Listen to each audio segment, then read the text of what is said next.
What's up everyone and welcome back to Obscurus Gaming. We have a modern blast from the past to review today with Puzzle Bobble Everybubble, released a few days ago to the Switch, better known as the Bust-A-Move series here in the States. The series began as an arcade spin-off in the early 90s and gained a popular following. Since then, there are tons of Bust-A-Move games out there with over 30 official releases by my count in the main series, such as Bust-A-Move Bash for the Wii, Bust-A-Move 3000 for the GameCube, and even more recently a VR game titled Puzzle Bobble 3D Vacation Odyssey for PlayStation VR. Technically, this is the second Puzzle Bobble game for the Switch, as there was a Korean rhythm spin-off called Tuhu Spell Bubble, released in 2020 that I'd never heard of until researching titles for this video, and I plan on looking into down the road. So, where does this release leave both old and new Puzzle Bobble fans? Let's find out.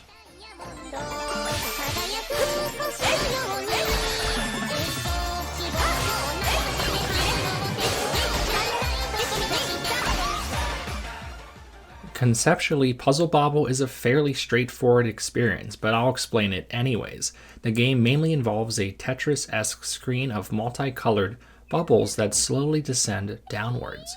You control the cannon of sorts at the bottom of the screen and shoot the same colored bubbles at the ones falling down.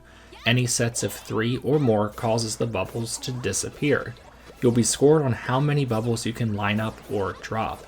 There are also a handful of special power-ups that help you along the way to clear a level, such as a straightforward bomb that does exactly what you think, or a star bubble that automatically drops any of the same color when you hit it.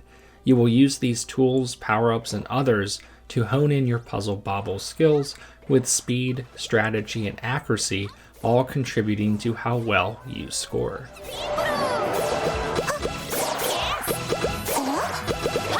There are essentially 4 game modes in Puzzle Bobble, all of which are playable in co-op for up to 4 players, which is really awesome. First is a story mode that consists of a couple hundred set levels that will rate you on a scale of 1 to 3 stars, gently increasing in difficulty as you go.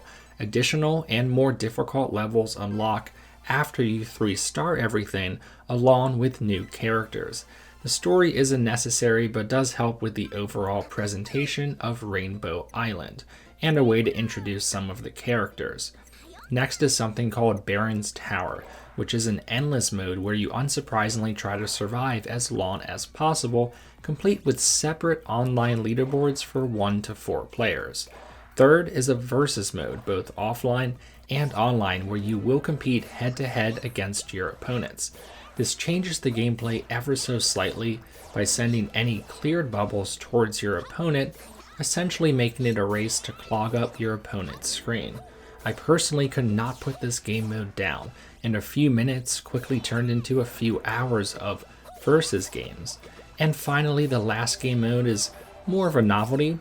It's a Space Invaders crossover game that amounts to a pleasant but shallow distraction from the main game. Instead of controlling the cannon at the bottom, you'll be controlling your character while dodging attacks from above. All of these game modes combine to make for an addicting experience that turns what might look like a mobile game at first glance into one with a surprising amount of depth. The fact that co-op is so fluidly implemented elevates the entire experience that much more. By the way, for anyone that wants to sample some of the Versus gameplay, there is a free demo to try out, which I played about 30 matches or so before I decided to purchase the full game, and I strongly recommend you give it a try.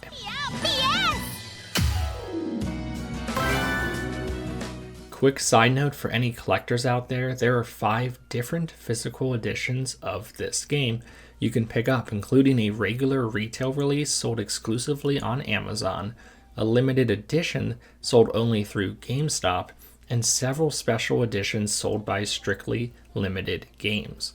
I may end up picking up one of the Strictly Limited versions because those also include the original Puzzle Bobble on the cartridge, which is a nice novelty for collectors out there.